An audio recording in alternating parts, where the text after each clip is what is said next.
झणझणीत, तर्रीदार, नागपूर चंद्रपूर सावजी स्पेशल झिंगा मसाला तयार झालेला आहे।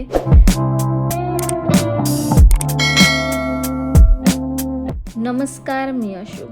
आय एम अशू कुकिंग चॅनलवर तुमचं सर्वांचं स्वागत करते। आज मी तुमच्यासाठी परत एक सावजी रेसिपी घेऊन आलेली आहे, ती म्हणजे झिंगा मसाला। रेसिपी खूप छान आहे, खूप सारी माहिती पण दिलेली आहे।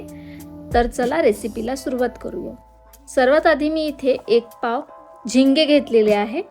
मुंबई पुणे साईडला याला कोळंबी म्हणतात किंवा प्रॉन्स म्हणतात, पण आमच्या चंद्रपूर नागपूर साईडला याला झिंगे म्हणतात। सावजी पद्धतीमध्ये करायचे असेल तर झिंग्याचे ज्या मिशा असतात ते आपण कापून घेत असतो।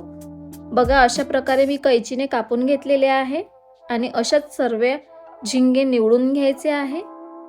हे बघा, अशा निवडून घेतलेले आहे मी झिंगे। आता आपण हे स्वच्छ पाण्याने 5 ते 6 वेळा धुवून घ्यायचे आहे झिंगे। झिंगेला खूप माती लागलेली असते, ते स्वच्छ धुवून घ्यावंच लागतात। मी अशा प्रकारे 5 ते 6 वेळा स्वच्छ धुवून घेतलेले आहे। सर्वात आधी मी गॅसवरती तवा गरम करायला ठेवलेले आहे। आता मी त्यावर घालणार आहे 2 चमचा तेल।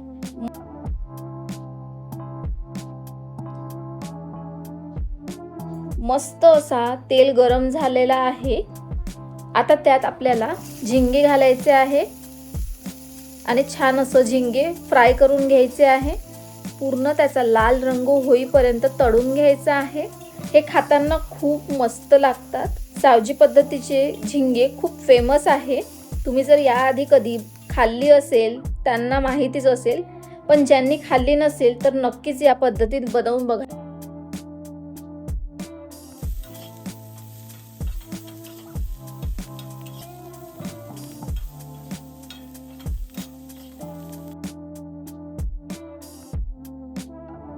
आता हे आपले झिंगे फ्राय झालेले आहे। आता आपण एका प्लेटमध्ये त्याला काढून घेऊया। झिंगे मस्त असे तळून झालेले आहे। आता आपण भाजीची तयारी करून घेऊया। सर्वात आधी मी कढई गरम करायला ठेवलेली होती। आता त्यात आपल्याला भाजीला जेवढं तेल लागतं तेवढं त्यात घालायचं आहे। सावजी पद्धतीची असल्यामुळे मी इथे 1.5 प्याला तेल घातलेला आहे, तर तुम्ही त्याचा प्रमाण कमी जास्त करू शकता। कारण सावजी पद्धतीच्या भाज्यांमध्ये जे तरी असते ते खूप महत्त्वाची असते आणि सावजी पद्धतीच्या भाज्या या सुरुवातीपासून तरीने भरलेल्या आणि शेवटीपर्यंत ते तरीने भरलेल्याच असतात। तेल गरम झालेलं आहे। आता आपण त्यात जिरे घालूया अर्धा चमचा आणि सोबतच तेजपान घालायचं आहे। जिरे चटकले आहे, त्यात आपण बारीक चिरलेला कांदा घालूया। जवळपास मी 5 मोठे कांदे बारीक चिरून घातलेले आहे।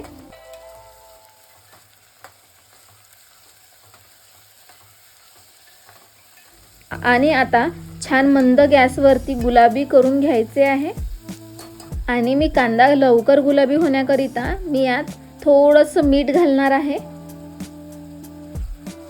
मीठ घातलं की कांदा लवकर सॉफ्ट होतो आणि त्यावर छान असं झाकण ठेवून 5 मिनिटं मंद आचेवर कांदे होऊ द्यायचे आहे।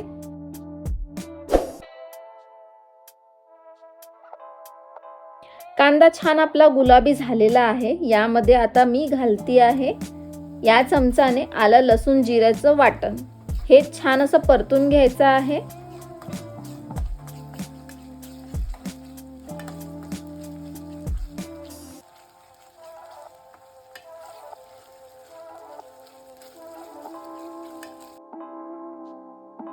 मस्त असं परतून झालेलं आहे। आता यामध्ये आपण पाव चमचा धनेपूड घालणार आहोत, पाव चमचा हळद घालत आहोत, 1 मोठा चमचा तिखट घालणार आहोत आणि चवीनुसार मीठ घालणार आहोत। मस्त असं त्याला मिक्स करून घ्यायचे आहे। सावजी पद्धतीचा जो लाल तिखट वापरतात तो ॲक्च्युली भिवापुरी मिरचीचा असतात। मस्त असा मिक्स केलेला आहे। यामध्ये आपल्याला आता फ्राय केलेले झिंगे घालायचे आहे आणि आता आपल्याला त्याला परतून घ्यायचं आहे। कारण मी या भाजीत टमाटर नसते घालत, आमच्या चंद्रपूर नागपूर साईडला नसतेच घालत। पण आपण सुंदरीच्या भाजीत टमाटर घालत असतो। आता यात थोडंसं आपण पाणी घालत आहोत आणि आता याला छान असं परतून घेणार आहोत.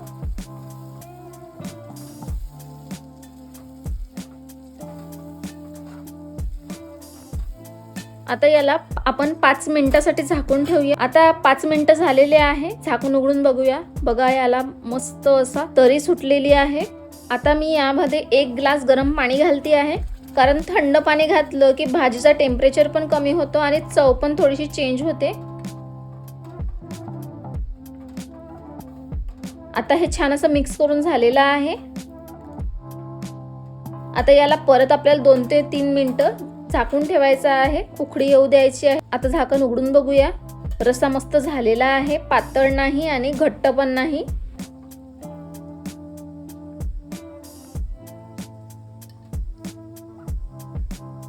आणि यामध्ये मी घालते आहे अर्धा चमचा सावजी काढा मसाला आणि मस्त असं वरतून कोथिंबीर घालणार आहे. बघा मस्त असा सुंदर कलर आलेला आहे भाजीला. मस्त अशी झणझणीत सावजी झिंगा मसाला तयार झालेला आहे. तुम्ही पण नक्की एकदा ट्राय करून बघा आणि माझ्या चॅनलला लाईक करा, सबस्क्राईब करा, जास्तीत जास्त शेअर करा. पुन्हा भेटूया अशाच चमचमीत झणझणीत तर्रीदार रेसिपी सोबत. तोपर्यंत थँक्यू.